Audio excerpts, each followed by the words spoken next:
আজকের বড় match Punjab Kings versus Gujarat Titans.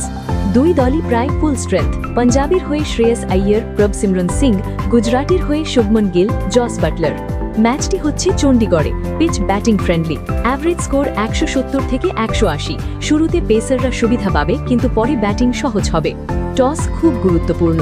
আগে ব্যাট করলে বড় স্কোর দরকার, আর চেজ করলে ডিউ ফ্যাক্টর সাহায্য করবে।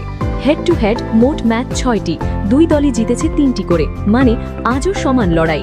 কি ব্যাটলস: রাশিদ খান বনাম মার্কাস স্টোয়নিস, শুভমন গিল বনাম যশবেন্দ্র চাহাল। এবার আসি প্রেডিকশনে। গুজরাট টাইটান্স কিছুটা এগিয়ে তাদের ব্যালেন্স টিমের জন্য, কিন্তু যদি পাঞ্জাব ভালো শুরু করে ম্যাচ একেবারে বদলে যেতে পারে। এবার আপনারা বলুন, কে করবে সবচেয়ে বেশি রান, কে নেবে সবচেয়ে বেশি wicket, man of the match কে হবে? কমেন্টে জানাতে ভুলবেন না। আর এমনই আপডেট পেতে চোখ রাখুন প্রতিদিন বুলেটিনে। ধন্যবাদ।